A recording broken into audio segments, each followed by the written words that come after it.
What up, world? Your boy L Boogie Browser checking in one time. What's happening? Good evening, everybody, man. I'm just dropping in and dropping a little update as it pertains to the Atlantic region, our storm season, and what's going on from a tropical aspect.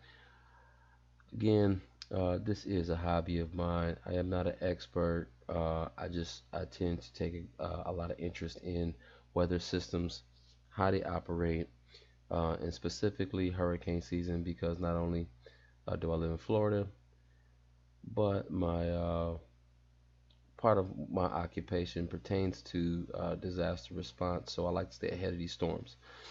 That said, here we go with an update on Dorian. Now, I haven't had a chance to look at the new updates as far as the Weather Channel. Another one of my sources, Thor News. Shout out Thor News on YouTube. I get some information from him, kind of get the early jump on the weather through that source because Thor News over my guy New Thor 7. He tends to spend quite a bit of time in the overnight hours invested in watching models and really getting an idea of what's going on to keep us ahead of time, as a planetary defense commander. So shout out Thor News. All right, so based on the information I have here in front of me, I'm just checking out Dorian here, and I just kind of want to highlight what we really have going on as far as Dorian is concerned. So we see our timeline here up around September 5th. We're going to give that a chance to reset. Okay, so August 28th, here we are, boom. And we're looking at Dorian here. So we have a system that's already moving out. We got Dorian coming up. Now Dorian potentially can do a number of things.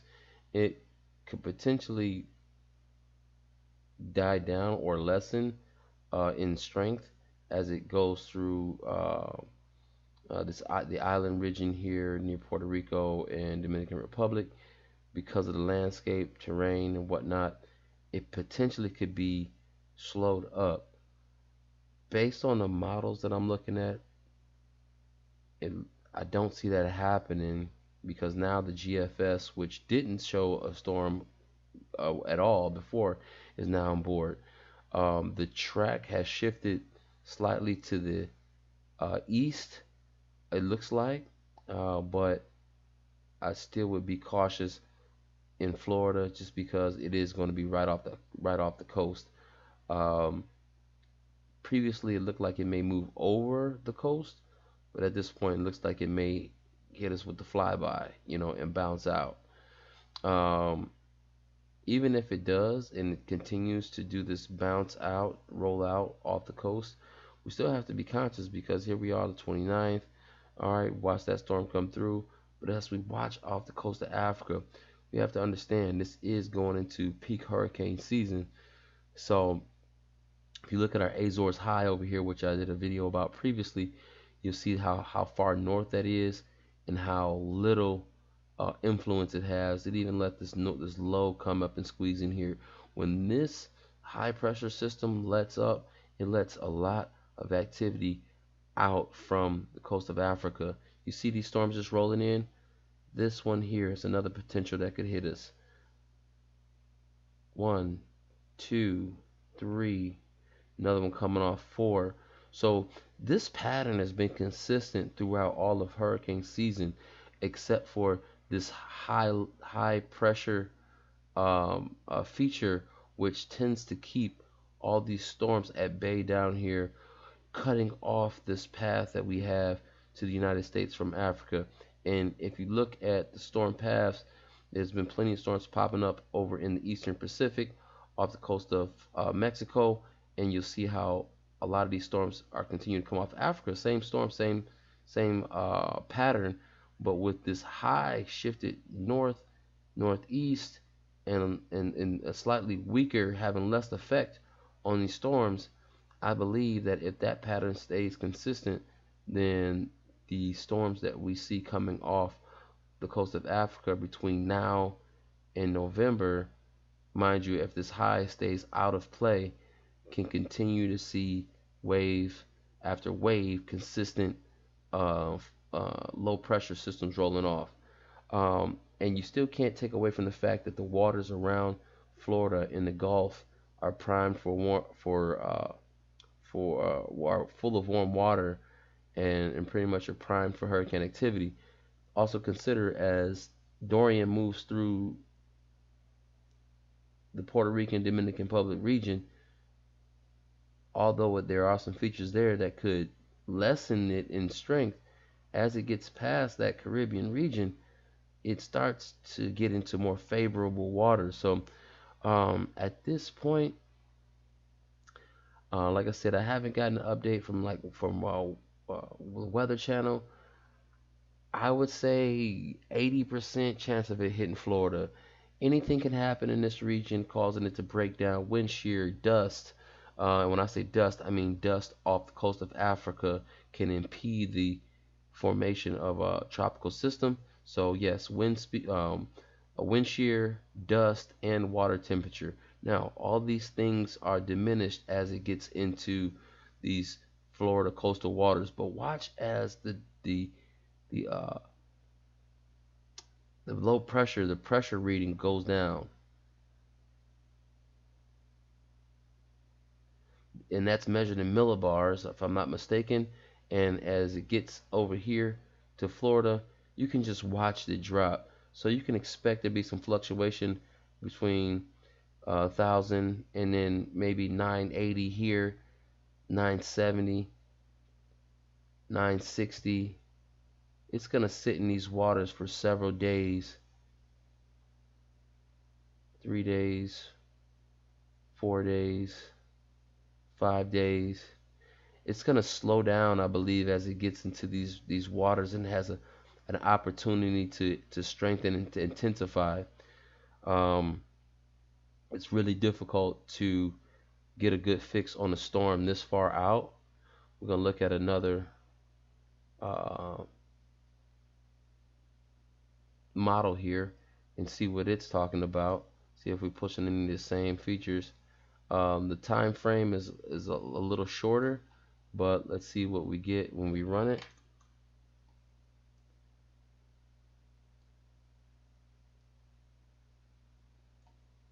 And there it is. It's not going to last as long in that rotation. So that's the tropical system we already have off the southeast coast of Florida. This is Dorian coming up, and then we watch it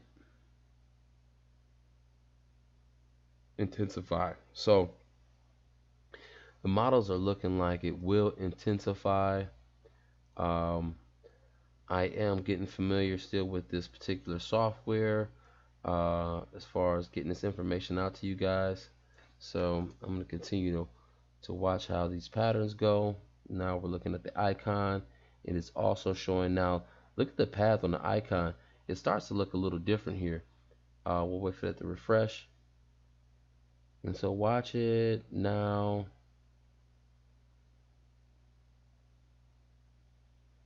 993, 990, 980. And the icon has that Dorian moving across the United States, or excuse me, across Florida. Now, here's there's two, maybe even three scenarios for Dorian that I see because the models are showing multiple paths. One of which hits the coast, rolls off, goes north, causes havoc for the East Coast. Second, um, rolls off, rolls over Florida into the Gulf. I think that if it was to do that, we have another problem on our hands because if it rolls over Florida into the Gulf, it will have time to strengthen. The Florida won't be enough to slow it down or to kill it.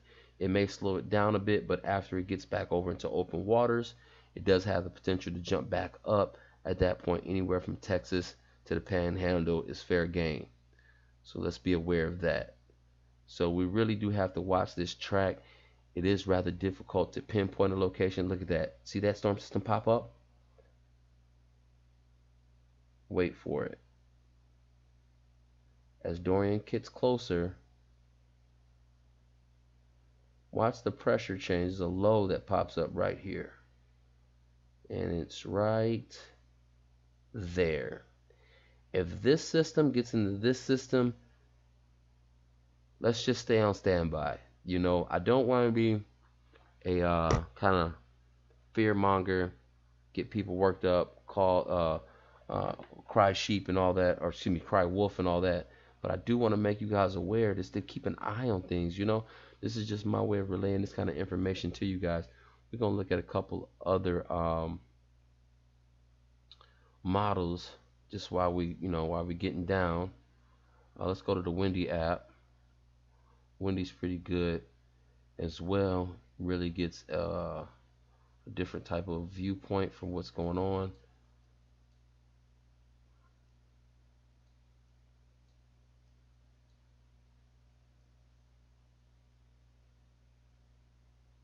Let's push play on that. That gives us all the way through the 5th. And let's see how that plays out here on the Windy app.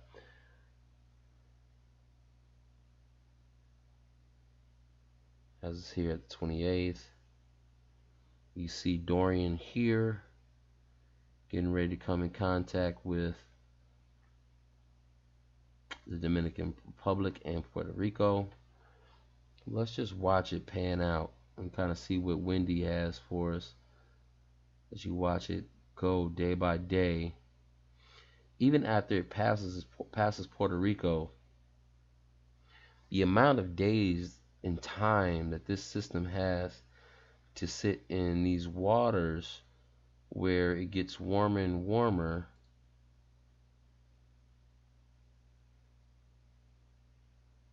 Look how warm this water is. These are land temperatures. Here we go. Sea temperatures 83 degrees. Jet fuel 80. So 79, not much. But as we get into this 80 degree, anything over 80 is great for hurricane formation. So look at this. Look, 80, 79, 80. Gotta take this into consideration. Gotta take this in consideration. Look at this. All in the 80s. 79, 80. I mean, if it jumps off in the Gulf, 85. This is nitrous oxide for a hurricane. People, be concerned.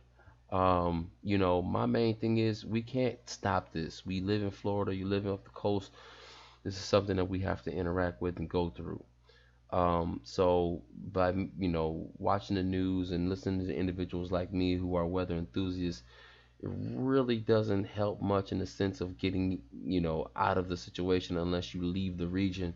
But as far as a heads up in the spirit of preparation, then that I can help with because we got our water stock up, we got our charcoal stock up. I already have my generator. You have to be prepared for worst case scenario. If they said it was a category 5 hurricane headed here, I'd be prepared to leave. Anything over a 3, I'd probably leave Florida and go up north and just bunker down. I'm confident that we are equipped to handle anything from a 1 to a tropical storm to a 1 to, from tropical storm to a 3. So if it says Cat 3, we're gonna bunker down. Our home has been built to withstand just that. So we would bunker down, and any damage, well, we'll let the insurance sort it out. But as far as quality of life during this time, you have to kind of prepare for that. Having your water, having the means to have power, having a way to communicate. You want to be able to charge your devices. You never know what's going to happen when you start looking at a system like this moving like it's moving.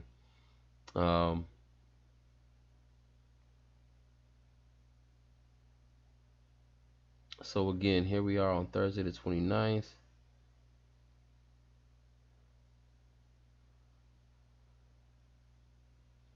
I'm gonna switch back up, bring in pressure, bring in wind, and if we look here, we'll just watch this pan out.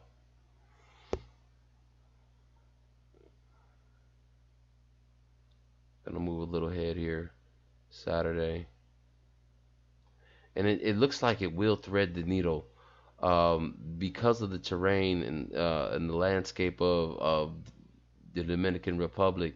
particularly it's expected that it could tear this apart. Had it moved directly over it, I would think so. It could really put us some resistance in for this storm. But the fact that it decided that it potentially could thread this needle through Puerto Rico and the Dominican Republic, it tells me that it won't meet as much resistance. The models are all showing that it stays alive well through that area. Once it gets into these waters, man, we really are in for something. So let's just kind of play it out.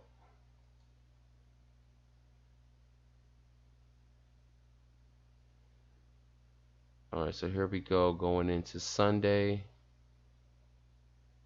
over the weekend. Looking at Florida. Let's see what kind of intensification we're looking at. So windy.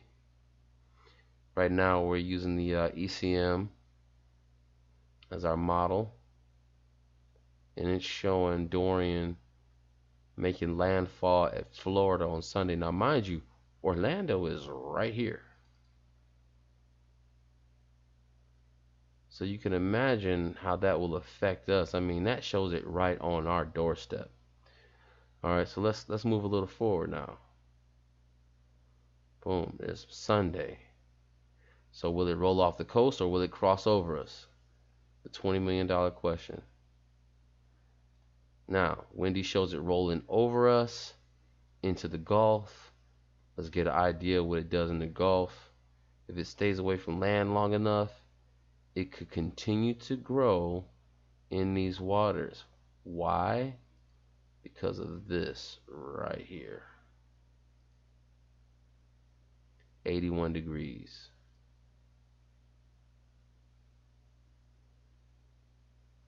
Temps seem like they may have dropped a little bit by the time it gets there, but again, anything over 80 is just ideal. 80s. 80s. So yeah, this is all 80 plus degree real estate for this system once it moves through. Um, let's see what our cloud cover is doing. Yeah, so that's gonna potentially roll right over Orlando, over Florida in general. We're gonna go back and I want to see what the GFS is suggesting. So now here's the GFS. The GFS shows a storm rolling off the East Coast. Now here is what makes this type of makes this subject so interesting to me, is because it's all model based to give you an idea of where storms will go, but you have two separate models, the ECM and the GFS, all showing two separate paths for this storm, right? So bring us back to Sunday when it shows up to Florida. Okay. ECM showed it roll across Florida. The NavGem, or excuse me, the GFS shows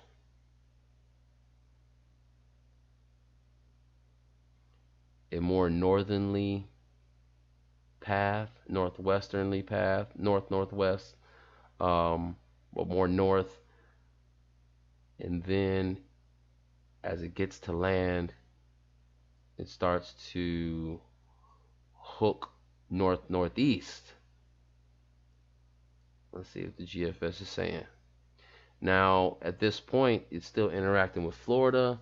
Orlando is still within that range. But the question is, will it roll over Florida or will it roll along the coast of Florida? Two different models. So we'll go to the NAM and see what it says for that area in that same time frame. Let's give it back to Sunday. Unfortunately, I think that one doesn't go as far. So we're not even going to consider that. But we're looking at the two major models between the GFS and ECM. We're going to have to wait it out. Showing pressure here. Yeah, we're really going to have to wait this one out. Once this does get past the Greater Antilles, it will hit warmer waters and more favorable conditions. Let's see if we can get get an idea what wind shear looks like.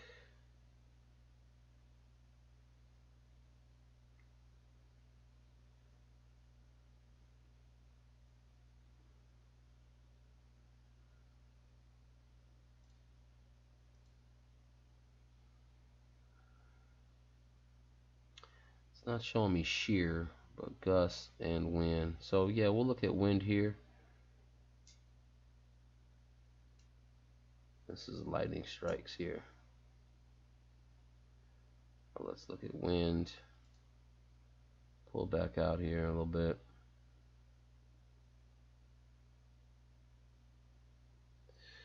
All right. So yeah, all right. So to keep this in short, man, I just wanted to give you guys a quick update, let you know what's going on with Dorian. I am keeping an eye on it. Uh, Once again, I'm just gonna come back right here to GFS. It's the most commonly used model. Just gonna send that into rotation. Boom. Take a look.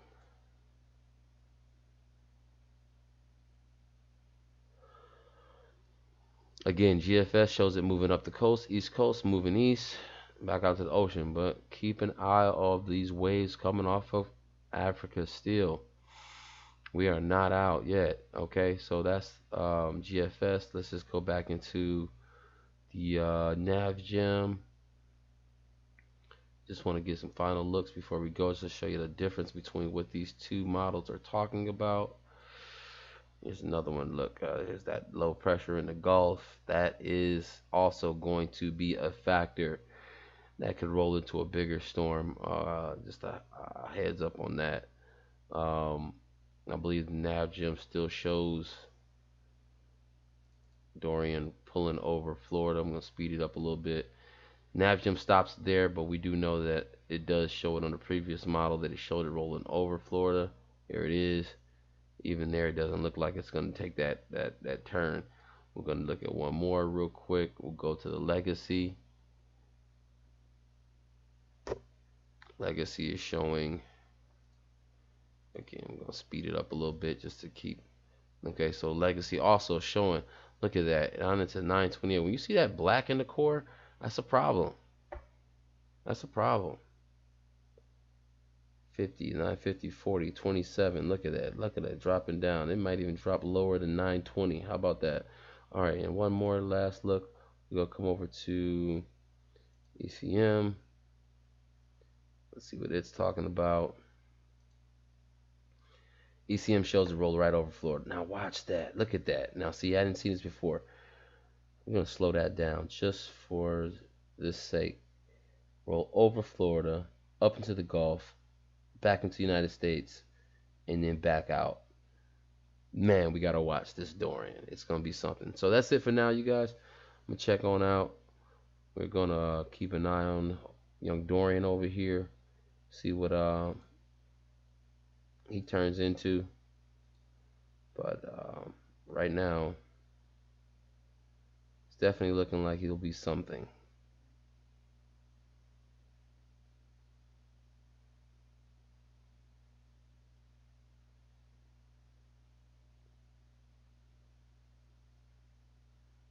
There he is again, a different model.